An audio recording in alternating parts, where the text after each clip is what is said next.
This channel does not promote any violent, harmful, or illegal activities. All content provided by this channel is meant for an educational purpose only.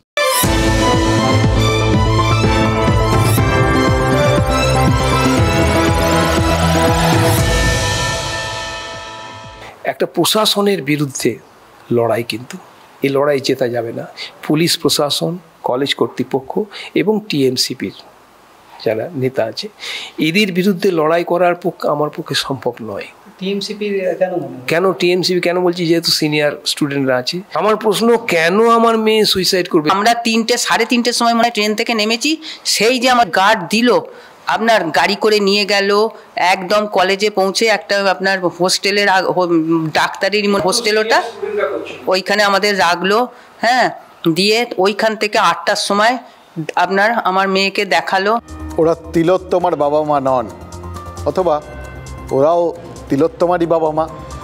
ওরা আরজি করে নিহত ডাক্তারি পড়ুয়ার বাবা মা নন, কিন্তু ওরাও এক মেডিকেল কলেজের ছাত্রীর বাবা মা। ওরা কোচবিহারের এমজেএন মেডিকেল কলেজের সেই পড়ুয়ার বাবা মা, যে পড়ুয়া গত বছর রহস্যময়ভাবে মারা গেছে। দুই তিলোত্তমাই নিম্ন মধ্যবিত্ত বাড়ির থেকে উঠে এসেছিল। দুই তিলোত্তমারই জীবনে অনেক স্বপ্ন ছিল, জানেন তো। দুই তিলোত্তমাই একই রকম চাপা স্বভাবের ছিলেন, এবং দুই তিলোত্তমাই নিজের শিক্ষাক্ষেত্রের এই পরিবেশটা নিয়ে ঠিক খুশি ছিলেন না। আরজি করের তিলোত্তমাই যেন হাত ধরে ফিরিয়ে আনলেন কোচবিহারের ওই মৃতা তরুণীকে। মনে হচ্ছে, জানেন তো, 2023-এর 12ই জুন পূর্ব বর্ধমানের বাড়িতে ফোন করে জানানো হয় যে মেয়ে আত্মঘাতী হয়েছে। ঠিক মনে হচ্ছে না যেরকমভাবে আরজি করের তিলোত্তমার বাড়িতে ফোন করে শুরুতে ওই আত্মহত্যার কথাই বলা হয়েছিল? একরকম। কোচবিহারের তিলোত্তমার মৃত্যু হয় সকাল 6টায়। আরজি করের তিলোত্তমা, তারও তো মৃত্যু তারই খানিকক্ষণ আগে পিছে, তাই না? দেখুন, পরিবারকে আত্মহত্যার কথা জানানো হয় দুপুর 12টায়। তারপরে অভিযোগটা তো শুনলেন, কোচবিহারে পৌঁছানোর আগেই তদন্তকারী অফিসার নাকি ময়না তদন্ত করার জন্য চাপ দিয়েছিলেন। মনে পড়ছে? এই আরজি করের তিলোত্তমার বাবা মা বলছিলেন কেউ বা কারা প্রচণ্ড তাড়াহুড়ো করছিলেন। তাড়াতাড়ি সব কিছু তাড়াতাড়ি ময়নাতদন্ত, তাড়াতাড়ি শেষকৃত্য, সব তাড়াতাড়ি। একদম এক ছবি।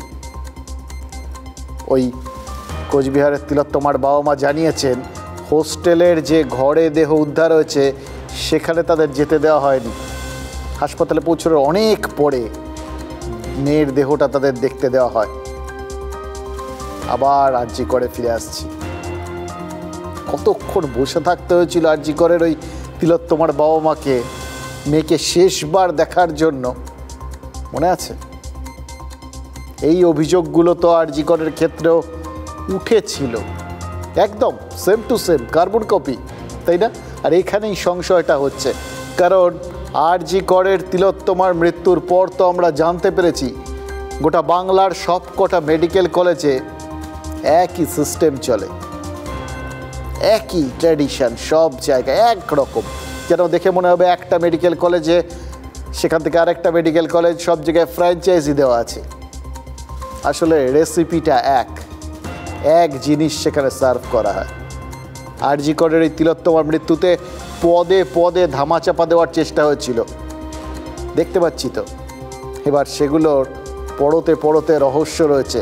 সিবিআই সেই পরতগুলো সরাতে ওই পেঁয়াজের খোসা ছাড়ানোর মতো একটার পর একটা খোসা ছাড়াচ্ছে, আর একটা করে নতুন লেয়ার বেরিয়ে আসছে।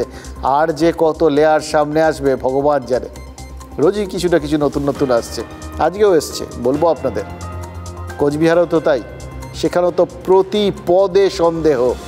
পরীক্ষায় প্রকাশ্যে গণটোকাটকি, ইন্ট্রো বা ভোকাল র্যাগিংয়ের নামে আসলে মানসিক নির্যাতন।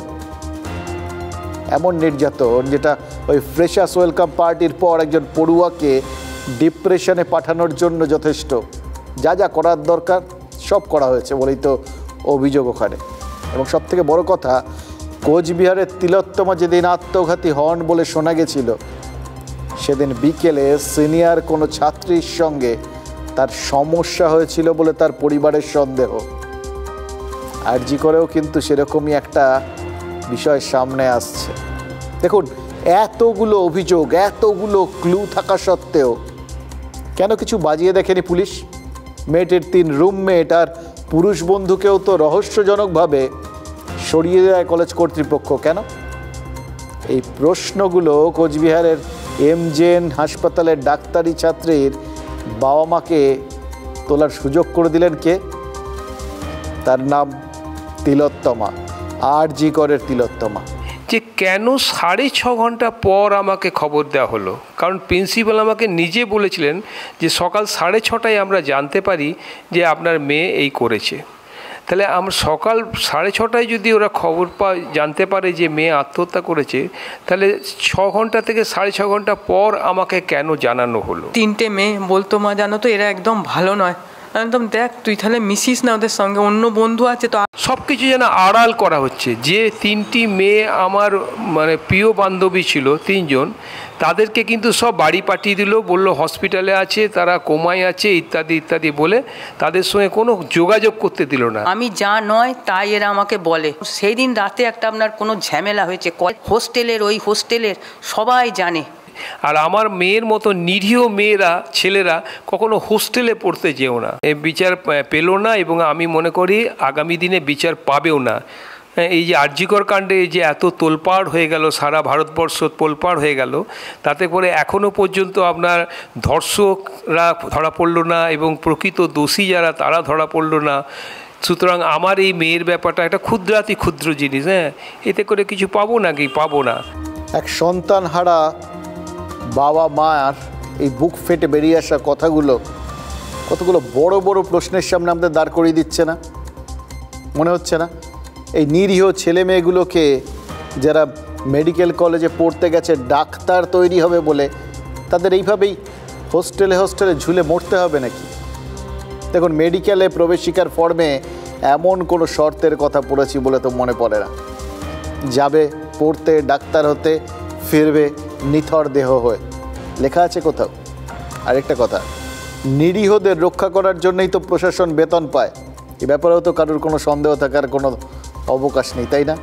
তাহলে কোচবিহারের মৃত পড়ুয়ার বাবা কেন দাবি করছেন যে তাদের মেয়ের অস্বাভাবিক মৃত্যুকে আত্মহত্যা বলে চালানোর চেষ্টা হয়েছে? আচ্ছা, তাই যদি হয়, আত্মহত্যাই যদি করে থাকেন এই ডাক্তারি পড়ুয়া, আমরা তো এটাও জানি যে আত্মহত্যার মতো ঘটনাতেও যদি বাবা মা বা আত্মীয় পরিজন, নিকটাত্মীয়ের কোনো অভিযোগ থাকে, বা যদি কোনো রকম সুইসাইড নোট থাকে বা এরকম কিছু বিষয় থাকে, কোথাও সন্দেহের সামান্যতম অবকাশ থাকে, তাহলে তো এই আত্মহত্যার পেছনে কোনো প্ররোচনা ছিল কি না সেটা খতিয়ে দেখাই নিয়ম। সেটা তো পুলিশ তদন্ত করে দেখতে পারতো, করেনি কেন?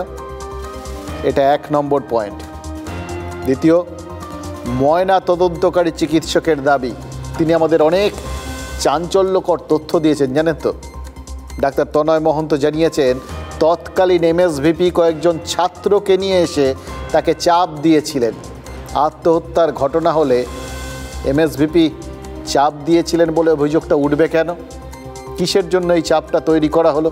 এই প্রশ্নগুলো তো থাকবেই, আর এই প্রশ্নের উত্তরেই লুকিয়ে আছে কেন ওই ছাত্রীকে ব্রড ডেড বলে দেখানো হলো, মৃত অবস্থায় আনা হয়েছে, লেখা হলো কেন? এই মূল প্রশ্নের উত্তরটা। At the time of postmortem examination, ওখানে এমএসভিপি স্যার এসেছিলেন কয়েকজন স্টুডেন্টকে নিয়ে, ঠিক আছে? তো উনি একটা কথাই তখন বলেছিলেন যে ব্রড ডেড কেন করানো হলো, এটা নিয়ে আমাকে অ্যালিগেশন আমার বিরুদ্ধে আসছিল। তো আমি স্যারকে একটা কথাই বলেছিলাম যে আমি বলার কি যে ব্রড ডেড হবে না কি হবে, সেটা কনসার্ন পুলিশ যে আছে, যে আইও আছে, সে বুঝবে। তো আমাকে বারংবার বলতে থাকেন আর কি যে আমি কেন ব্রড ডেড করালাম, ঠিক আছে? উনি যুক্তি যেটা বলছিলেন যে এখানে তো অনেক ডাক্তারবাবুরা আছে, যেহেতু হস্টেলের জিনিসটা হয়েছে, তো এখানকার ডাক্তারবাবুদের নাকি সার্টিফিকেট দিতে পারবে, এরকম একটা বলেছিলেন। তো আমি বললাম স্যার সেটা তো হয় না, পোস্টমর্টম তো ব্রড ডেড, সেটা তো আমার ম্যাটার নয়, মানে ডাক্তার যে পোস্টমর্টম ডাক্তার করবেন তার তো ম্যাটার নয় ব্রড ডেড হলো কি হলো না, সেটা পুলিশের ব্যাপার। পুলিশ যেভাবে আমার কাছে নিয়ে আসবে বডি, ইনকোয়েস্টে যেরকম লেখা থাকবে সেই অনুযায়ী হবে। কিন্তু এইটার উনি দাবি করেছিলেন যে ব্রড ডেড কেন করানো হলো, আমি ঠিক বুঝতে পারিনি কেন। ময়না তদন্তের জায়গায় চাপ সৃষ্টি, ময়না তদন্তের জায়গায় সংশয় তৈরির চেষ্টা, এই গল্পটা তো আমরা ইদানিংকালেও দেখছি। আরজিকরের ঘটনায়, তিলোত্তমার কেসে অপূর্ব বিশ্বাস যিনি ময়নাতদন্ত করেছিলেন, রোজ তাকে এখন ওই সিবিআইয়ের কাছে হাজিরা দিতে হচ্ছে বারবার, 4 দিন হয়ে গেল। ওখানে যারা ডোমেরা, যাদের ওখানে ডিউটি পড়ে মর্গে, তাদেরও যেতে হচ্ছে। মানে কোথাও ওই ময়না তদন্ত স্থল নিয়েও সিবিআইয়ের মনে সংশয় জেগেছে। আর তিনিও তো, অপূর্ব বিশ্বাস হতো, তিনি বহু কথা আমাদের বলেছেন, বহু রকমভাবে বলেছেন। প্রথমবার বলেছেন যে ওই মৃতার তিলোত্তমার কাকার পরিচয় দিয়ে একজন, যার পরিচয় আমরা জানতে পেরেছি, প্রাক্তন কাউন্সিলর, একটা রাজনৈতিক যোগাযোগ রয়েছে, তিনি এসে নাকি প্রথমে বলেছিলেন রক্তগঙ্গা বয়ে যাবে যদি তড়িঘড়ি করেই ময়নাতদন্ত শেষ না হয়। পরদিন বললেন যে না না অতটা না, মানে হুমকি টুমকি না, একটুই তাড়াহুড়োর কথা বলা হয়েছে। একদিনের মধ্যে বয়ান বদল। যত সময় যাচ্ছে বয়ানগুলোর মধ্যে বিভিন্ন রকম খাপছাড়া ভাব বেরিয়ে আসছে। এই এত কিছুর জন্যেই তো ওই অপূর্ব বিশ্বাসকে সম্ভবত কিছুতেই বিশ্বাস করতে পারছে না সিবিআই। সেই জন্যেই হয়তো বারবার 4 বার তাকে যেতে হচ্ছে। সিবিআই নিজেও কিন্তু বহুবার এই আরজিকরের ময়নাতদন্তস্থলে গেছে, অর্থাৎ কোনো না কোনো ঘটনা ওখানে লুকিয়ে আছে, জানেন তো। একই ঘটনা ওই দেখুন কোচবিহারের ক্ষেত্রেও তো শুনলাম, চাপ সেই ময়নাতদন্তস্থলে। ময়নাতদন্তটা তার মানে ঠিকঠাক হলে কিছু লোকের খুব অসুবিধা হয়। এই পরিষ্কার সোজাসাপটা ব্যাপারটা তো বুঝতে পারছি, জানেন তো। সিবিআইয়ের নজর পড়েছে কিন্তু এমনি এমনি না। দেখুন আরও একটা জিনিস, মিলগুলো তো রয়েছে, মিলগুলোর মধ্যে একটা কমন ফ্যাক্টর, পুরোটার মধ্যে একটা কমন ফ্যাক্টর একই রকম। মোডাস অপারেন্ডি বলে না এই তদন্তকারীরা, পুলিশের ভাষায় বলে। কারণটা কি, কিভাবে হচ্ছে, সেই বিষয়গুলো কি অদ্ভুতভাবে মিলে যাচ্ছে না। কোচবিহারের MJN কলেজে, সেখানেও তো একটা থ্রেট কালচার রয়েছে বলে শোনা যাচ্ছিল। আমাদের এই বিষয়টা পরিষ্কার করে দিয়েছেন, স্বীকার করে নিয়েছেন ওই MJN কলেজের বর্তমান প্রিন্সিপাল। র্যাগিং রুখতে জুনিয়রদের হস্টেল আলাদা করে দিয়েছিলেন প্রিন্সিপাল, তাতে নাকি তাকে ঘেরাও করা হয়েছিল। কিছুই যদি কোথাও নেই, যদি কোথাও কিছু না হয়, কোনো সমস্যা যদি না থাকে, তাহলে এত অভিযোগ কিসের জন্য উঠছে? কেন সেই থ্রেট কালচার, কেন সেই চাপ সৃষ্টি সব ক্ষেত্রে? কেন ময়নাতদন্তকারী চিকিৎসককে চাপ, কেনই বা হোস্টেল আলাদা করার জন্য অধ্যক্ষকে ঘেরাও? এই বিষয়গুলো কিসের জন্য হচ্ছে? কোথাও গিয়ে আপনাদের মনে পড়ে যাচ্ছে না আরজিকরের কথাটা? আরজিকরেও তো অধ্যক্ষ বদলে যখন, মানে সন্দীপ ঘোষকে সরিয়ে যখন নতুন অধ্যক্ষ হয়েছিলেন, তাকে তো তার ঘরে ঢুকতেই দেওয়া হয়নি, নিজে তালা মেরে দিয়ে চলে গেছিলেন সন্দীপ ঘোষ, আর তার চেলাচামুন্ডারা ঘেরাও করে রেখেছিলেন অধ্যক্ষকে, ঢুকতে যেতে না পারেন। সেই জন্যে দেখেছি তো আমরা, আন্দোলন হয়েছিল, পাল্টা আন্দোলন। একই রকম ওই বললাম না, কেউ কি ফ্র্যাঞ্চাইজি খুলেছেন, সব হাসপাতালের জন্য একই রকম প্রেসক্রিপশন। আমরা ফার্স্ট ইয়ারের স্টুডেন্টদের আলাদা রাখার ব্যবস্থা করেছিলাম, সেটাকে বিরোধিতা করে অন্য অজুহাত দেখিয়ে আমাকে ঘেরাও করা হয় সে সময়। এবং সেই ঘেরাওয়ে এই ফার্স্ট ইয়ারের স্টুডেন্টদের তারা মানে পার্টিসিপেট করতে বাধ্য করে। মেয়েটির বাবা, ওনার সঙ্গে আমার দীর্ঘ আলাপচারিতা হয়। উনিও বলেছিলেন যে স্যার আপনার বিরুদ্ধে কিন্তু আমার মেয়েকে নিয়ে স্লোগান শাউট করেছিল এবং ও আমাদের গিয়ে জানিয়েছিল, কষ্ট পেয়েছিল। মাঝে আবার শুনলাম যে ইন্ট্রো নামক একটা বিষয়, যে সিনিয়ররা ডেকে পাঠিয়ে তাদেরকে অনেকক্ষণ জিজ্ঞাসাবাদ করা, এসবও শুনেছি। এগুলো সব কিন্তু পরে শোনা। তাহলে আপনি তো একবার আমাকে জানাতে পারতেন। তখন উনি যেটা বললেন যে আমি আসতে চেয়েছিলাম আপনার কাছে, কিন্তু উনি আসতে দেন। কোথাও একটা চাপ ছিল যে কারণে বাবাকে জানালেও বাবা যখন আপনার কাছে দেখা করতে আসে তাকে আসতে বাধা দেয় সেই মেয়ে। মোস্ট লাইকলি হয়তো একটা পরোক্ষ চাপ ছিল। শুনলেন প্রিন্সিপালের কথাগুলো? ফার্স্ট ইয়ারে স্টুডেন্টদের চাপ দিয়ে ঘেরাও করানো হয়েছিল। দাদা দিদিদের দাপটটা তাহলে কীরকম ভাবুন তো, কী দাপট! এই জন্যই তো বলতে হয়। তাহলে কি কোচবিহারের MJN হাসপাতালেও সেই একই থ্রেট সিন্ডিকেট কাজ করেছে? সেখানেও কি তাহলে এই এখন যা শোনা যাচ্ছে, সেই অভিক দে, বিরূপাক্ষ বিশ্বাস, যাদের বিরাট নাম যশ আমরা দেখতে পাচ্ছি, যারা সুচারুভাবে এই সমস্ত থ্রেড সিন্ডিকেটের সাথে জড়িয়ে গেছেন বলে অভিযোগ করছেন একের পর এক ডাক্তার, সে তাদের হাত যশ কি এখানেও ছিল? হতেও পারে, আবার নাও হতে পারে। দেখুন, যেটাই হোক না কেন, ডাক্তার হতে গিয়ে একজন তরুণী যে বেঘরে মরে গেল, এটা নিয়ে তো আর কোনো সন্দেহ নেই, এটা তো বাস্তব। সেটার মধ্যেও যে একটা রহস্য রয়েছে তার বাবা মায়ের কথার থেকে, তো সেটাও পরিষ্কার। শুনলেন তো প্রিন্সিপাল কতটা অসহায়, তার কথা থেকেও পরিষ্কার তিনিও এই গোটা ব্যাপারটার মধ্যে ঘটনাচক্রে একটা জায়গায় অমিল রয়েছে। আরজি করের ক্ষেত্রে অভিযোগের আঙুল প্রিন্সিপালের দিকে উঠেছে, তখনকার যিনি প্রিন্সিপাল ছিলেন, আর এই ঘটনায় প্রিন্সিপাল নিজে বলছেন জানতে পারলে ব্যবস্থা নেওয়ার চেষ্টা করতেন। অবশ্য যে বিষয়টা জেনেছেন, যে বিষয়টা নিয়ে তিনি ব্যবস্থা নিয়েছিলেন, তার জন্য তো তাকে ঘেরাও হতে হয়েছে। ফলে কদ্দূর কী করতে পারতেন হয়তো তিনিও নিশ্চিত নন। দেখুন, এই ঘটনায় যে থ্রেড সিন্ডিকেটের কোনো ভূমিকা নেই, এই যাবতীয় কিছু যে সিন্ডিকেট চালাচ্ছে তাদের কোনো ভূমিকা নেই, এটা কি গ্যারান্টি দিয়ে বলা যাচ্ছে? না, যাচ্ছে না। তাহলে দাঁড়াচ্ছেটা কি? কে দেখবে যে ওই জেএনএম হাসপাতালে ওই ছাত্রের মৃত্যুর পেছনে আসল কারণটা কি? পুলিশ। কি করে দেখবে পুলিশ? কলেজে ভয়ের বাতাবরণ রয়েছে, প্রিন্সিপাল কথা তো বলছেন, তারপরেও তো পুলিশ কেস ক্লোজ করে দিয়েছে।